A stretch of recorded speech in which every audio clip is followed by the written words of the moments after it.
But like this, they're going to put Lil Nick there, which is probably better. And then it's just a matter of how well is the mid lane going to go for Timber against Razor, as EG will adapt as well and put the Lycan in the off lane. So when is the last time you saw Abed play off lane? Yeah, that is very unusual for this team. Playing Lycan in general as well, right? Yeah. But yeah, off lane. I mean, obviously the hero makes more sense there, and Nightfall.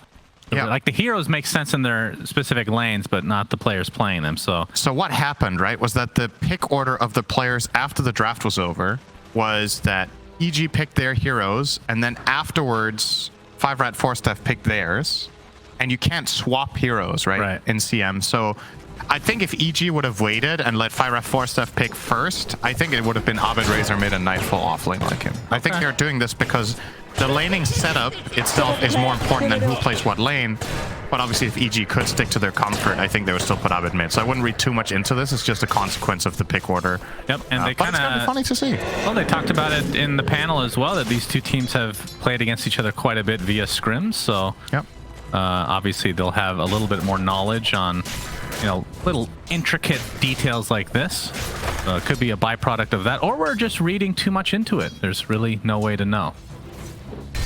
As we will be seeing the transition, DNM on the sniper will be in the mid lane now.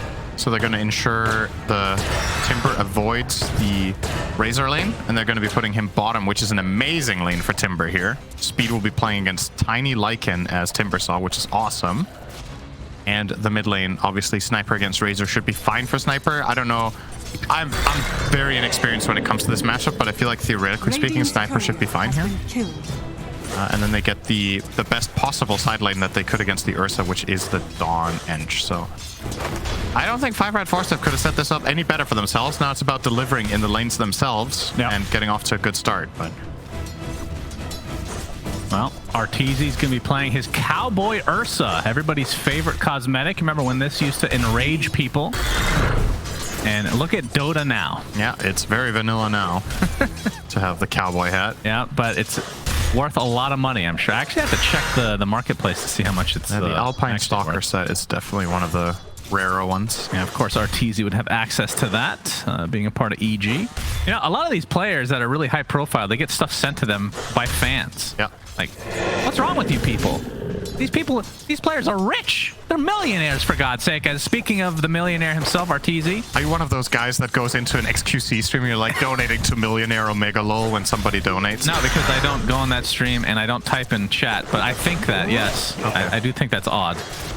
That one makes a little bit more sense because at least your name is popping up. Like, they get some gratification out of that. If you gift something to a player in the game and they keep your gift message on the item, then your item is in the game and it says that it's a gift from someone. How many people check that, would you say? Tens of people. I've seen some pro player with cool items that are like a gift from a fan or one person? Yeah, probably me. Which I feel like it's very valuable that they get me to That's true. If they know it's you, then it makes a little bit more sense. I think that's very cool. All right, that's fair. Abed in the offlane, like we talked about, 12-7, and Speed playing the Timbersaw, 16-6. So EG have done a pretty good job manipulating the waves down here with crit on the Tiny to not just make this a flat-out standard laning position for both teams. Lycan doesn't want to play this lane under normal circumstances, so they have to get a little bit creative, and they've managed to do that so that the Lycan now 13 for 7. It's not fantastic, but it's good enough for now for Abed.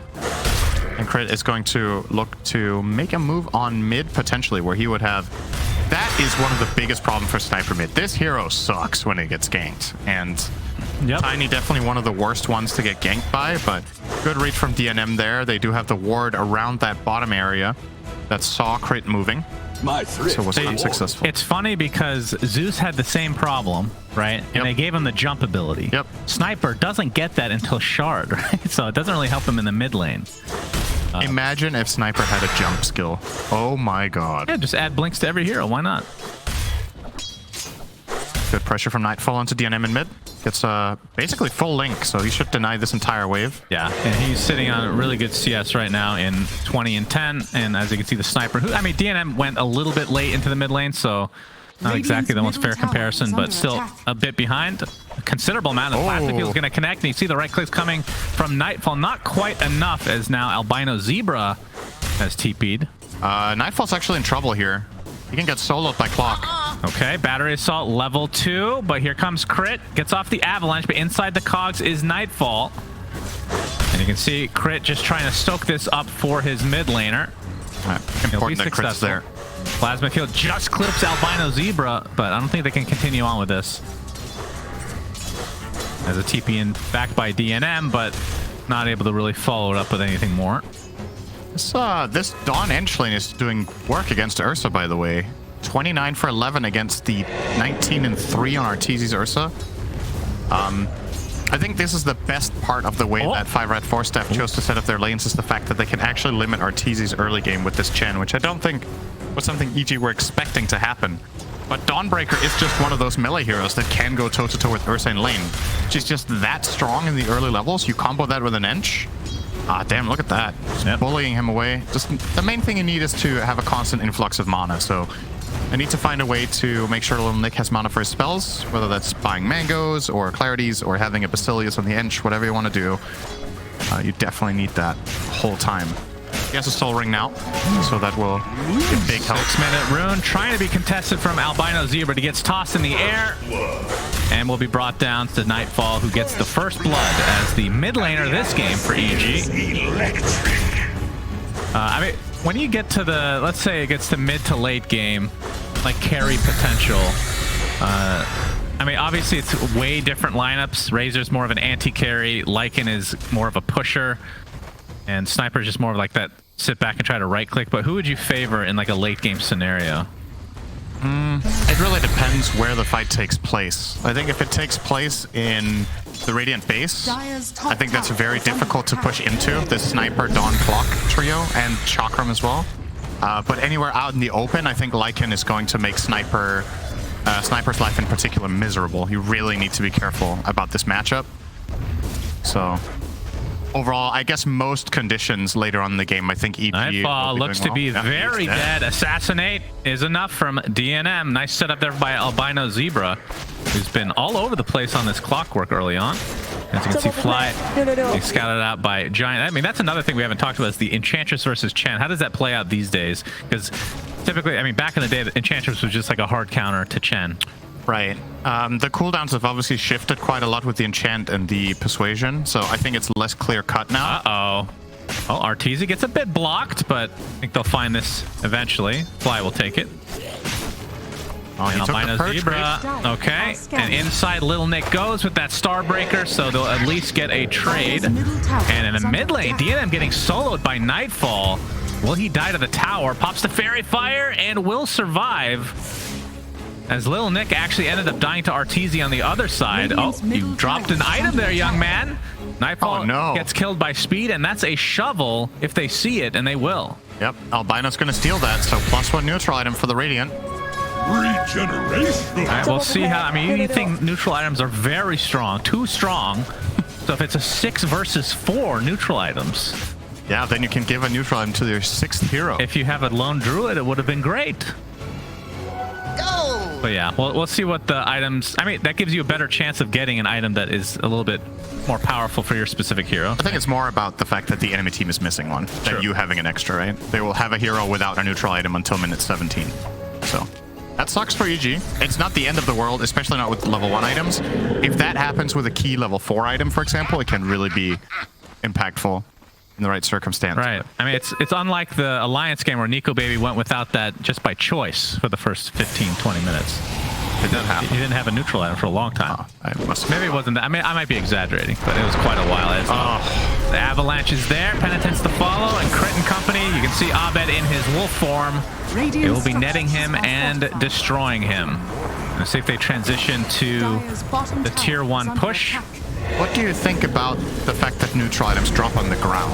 Do you think that's a good implementation? You could imagine that you could just get it in your inventory, right? When you kill the creep. Right. And if you don't have space in your backpack, it gets teleported to base. Oh, Little Nick. What do you think? We're going to have to hold that amazing mechanic from you, Cinderit. Arteezy. He is. Looks like they want to clean up even more. They're going to get 2 kills out of this little mini exchange up here. So nicely done from EG. I think it's a cool... I like it, actually. That it drops? I like the idea of people stealing neutrals is cool. For sure. No question. Are you saying you don't like that?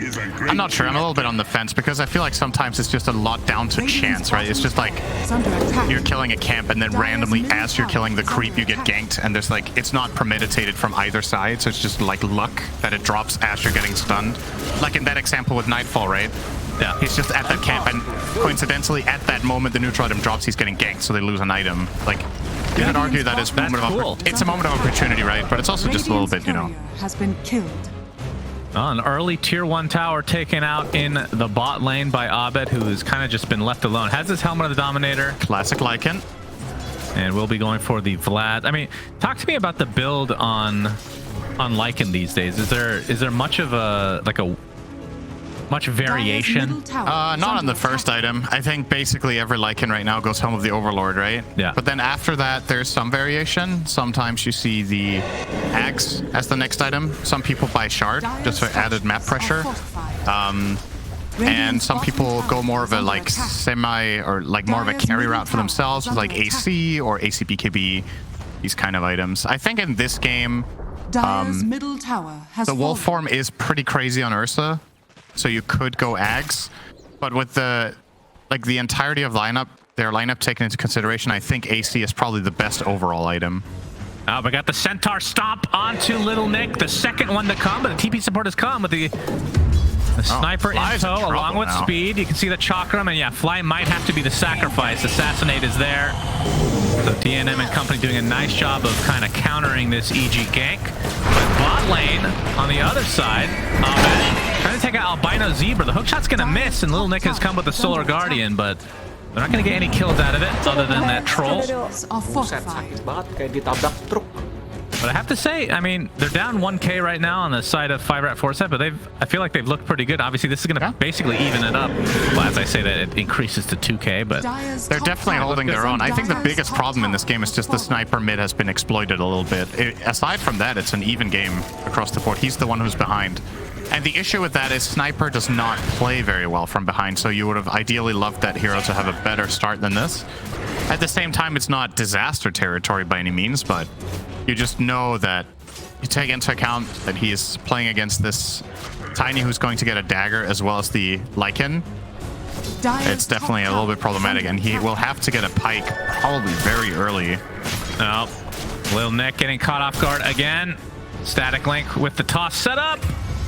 Buys himself a little bit of space, but not quite enough to get away. I swear sometimes Static Link just seems like absurdly long. Like, Radiant's bottom tower that looked like it would have snapped to me. I mean, it's an electric leash. I feel like it should be long. Yeah, didn't that look like it would break if you were playing the Razor? Of course. Yeah. But that's because something is coded in the game for all my heroes to suck. Oh, that's true. As a tier 2 tower taken out at not even 13 minutes, yeah, which that leads to an early outpost for EG. That one hurts because there is basically no way 5-4 Steph get a tier 2 of their own in even the remotely near future, so they're playing at a pretty severe map control disadvantage right now. Having lost the outpost will, you know, give more of a funnel into EG as well in terms of experience, and you're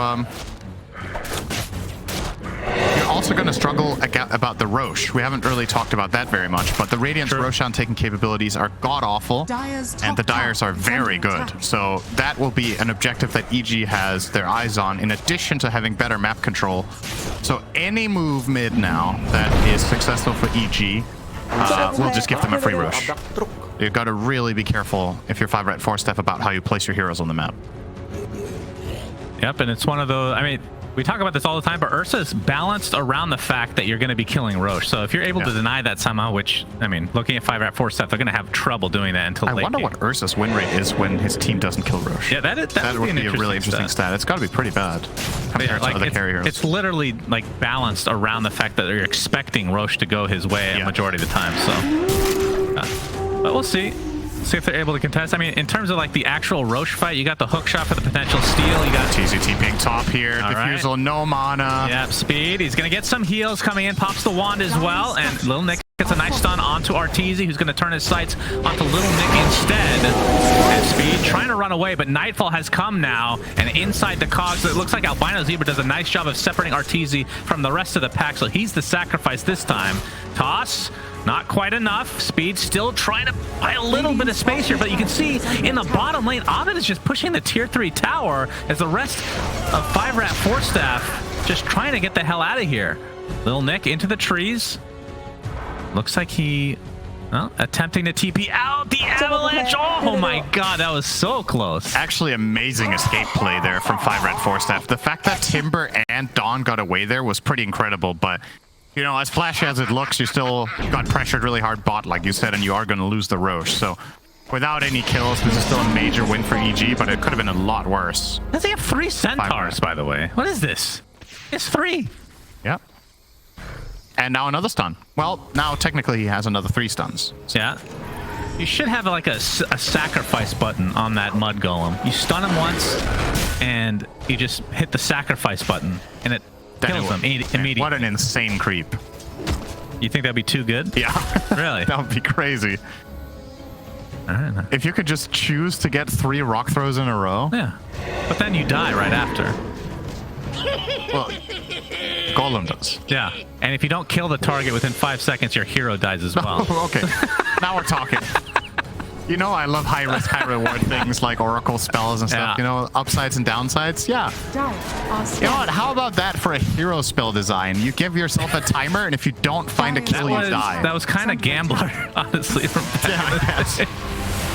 like, imagine how Shallow Grave works, right? You have 5 seconds and then you die after. Imagine that as an ult that empowered you. So for 5 seconds, you get like really strong, but if you don't kill anyone in that time, you die. That actually sounds kind of interesting as a spell, to be honest. Valve, if you'd like to commission us to design here, we are available for free. I suppose that's pseudo how Battle Trans works on Troll. Yeah. Because if you don't kill people in that, you're always just getting kited and die. That's true. And we know how much we love that ultimate.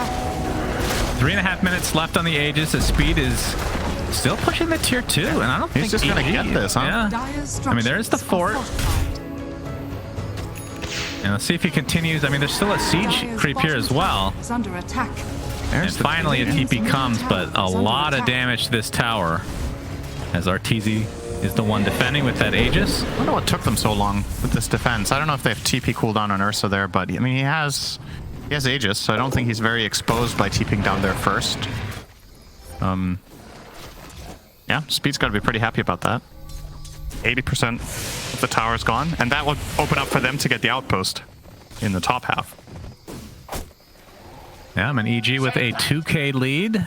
Surprising Albino Zebra isn't taking back the outpost here. I feel like he should have the information that that is a very safe area for him right now. But just opting to let EG keep it. And even if it might seem kind of irrelevant to take this back, it actually matters more than you would think. Okay, that's a dead end. It takes away an access point for the enemy team. It gives you the bonus back that the outpost inherently gives every minute. And, okay, Speed's fine here. And on top of that, like, sometimes a fight breaks out somewhere that is not necessarily, you know, very planned for either team, and just having that buyback play with the outpost in the area is really, really powerful. The fact that the potential kind of fights that could happen in this game right now all favor EG because they have both outposts, right? Yeah. So no matter where it happens, if it's out in the open and they have the resources. So that was your, like, 3-minute way of saying that outposts are good. Yeah, you got the gist of it. Okay, thank you. I can, you know what? When you write your memoirs one day, I'll write the Cliff's Notes, okay? We'll see which one sells better. Sound good? Can you buy notes? And we have the shard now on... Do you want to sell it separately, like a DLC? Well, maybe NFTs will be more acceptable back then as well. All right, I'll write my memoirs. You can write the NFT. So Fly now able to take over Ancient Creep. So we'll see how fast he wants to get rid of these Centaurs, or if he keeps one for the stun, because none of the Ancient Creeps have that. No more Prowlers, mind you, which is makes me a little sad, honestly. Well, mainly from a spectator standpoint, because it was fun watching people get destroyed by the Ancients. It's going to be a while before he gets more Ancients, right? He can only have one for now, and level 12 is pretty far away. So yeah, we're watching the replay, taking the Black Dragon. Very exciting. Very... Oh, I guess they're noting that he didn't have Hand of God yet. Or Hand of Gaben, sorry. Which he does now. EG, grouping up. Still with that Aegis. Hook shot into the Solar Guardian. All right, right, they're going to get a 1-for-1 trade to start things out. Chen for Clockwerk.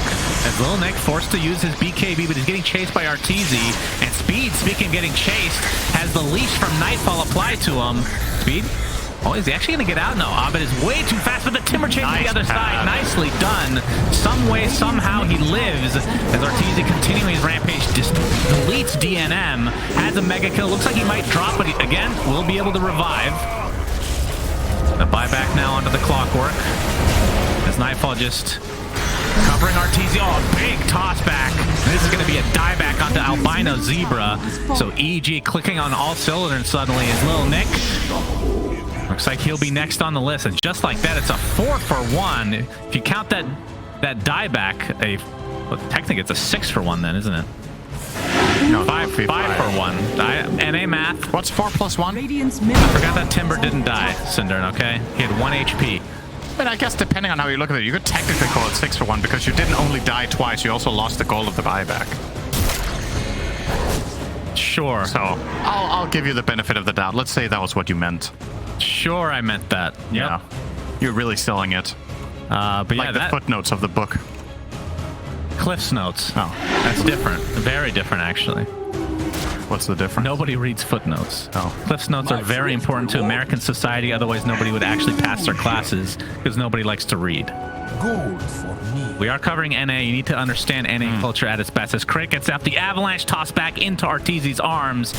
And, okay, that is the concussive grenade, but you can see the diffusal blade is used to take out the sniper in tow. Arteezy, though, getting kited, locked off. Looks like he might drop. Indeed, he does. So, big kill for 5-rat 4-step, but Crit comes back in, deletes Albino Zebra, tosses back Speed.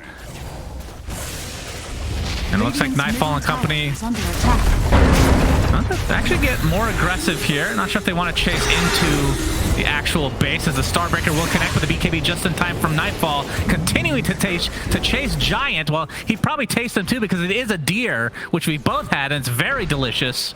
But either way, leads to yet another kill for EG. And he tased him because he's Razor. That's true. That sounds like animal cruelty. It's pretty cruel what happened there. So it's Abed working on an assault cuirass, as we're gonna look at a pretty early concussive grenade.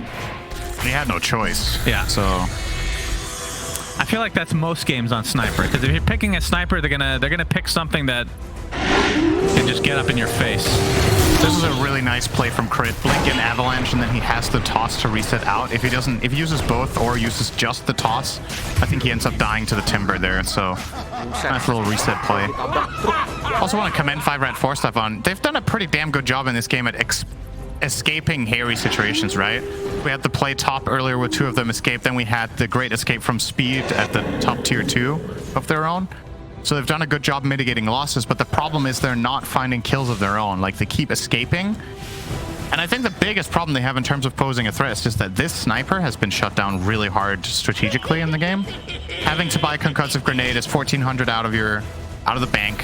That means you still don't have your pike, which he might not even be buying. I feel like he needs both, doesn't he? The problem is when you get both, you just have nothing to. Yeah, then you have no damage, and that's kind of that kind of shows the problem that this hero can have in the right circumstances, right? Yeah.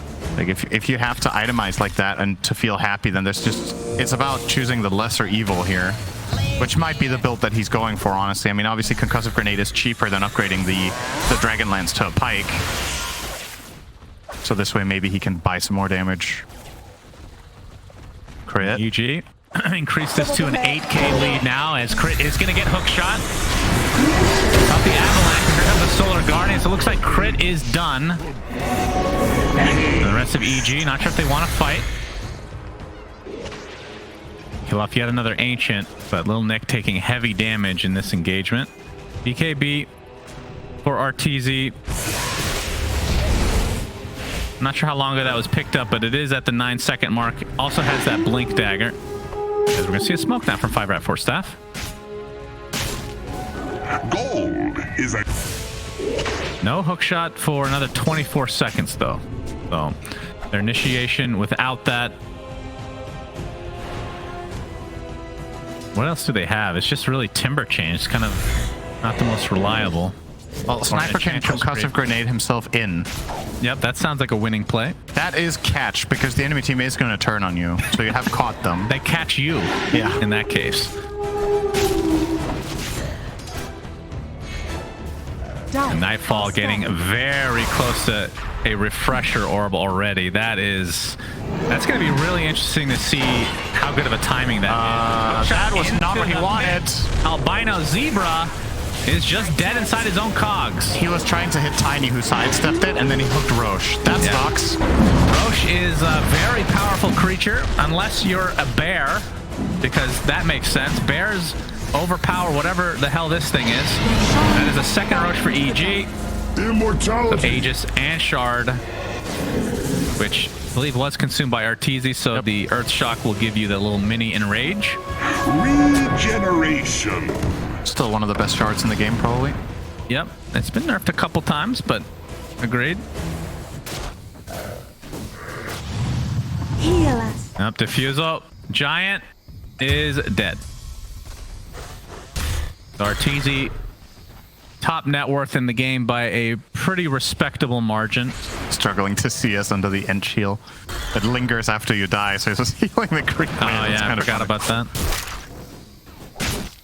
Oh, Deso now online for Lil Nick.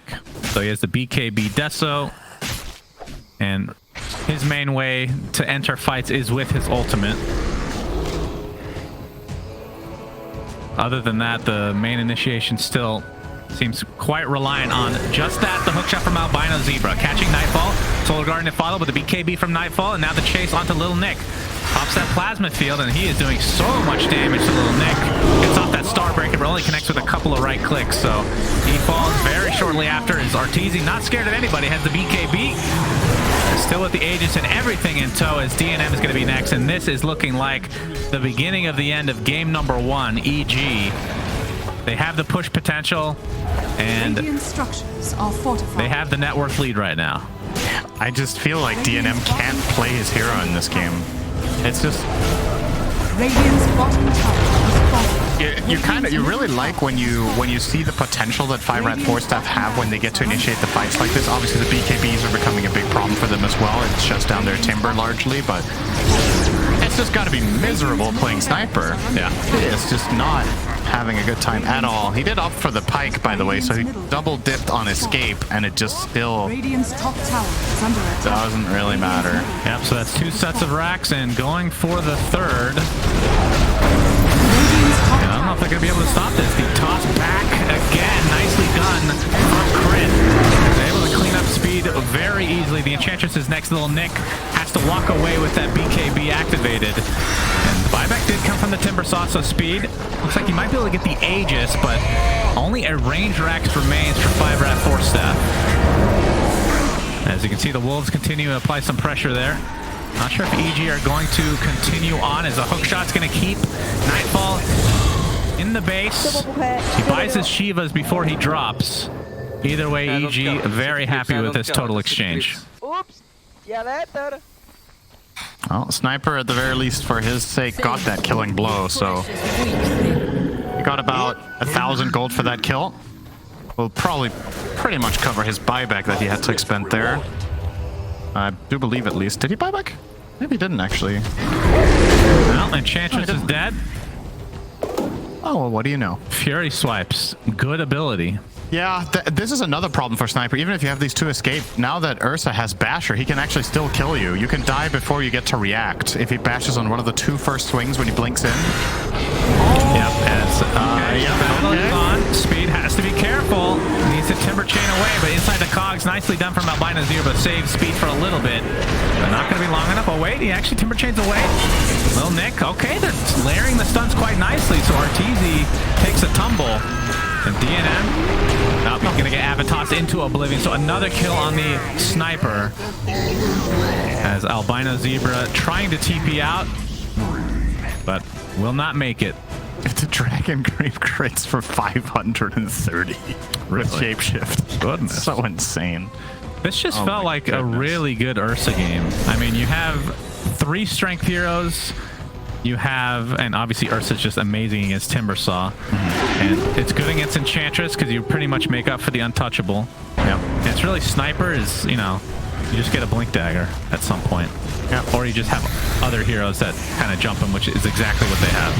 So just a really good Ursa game overall.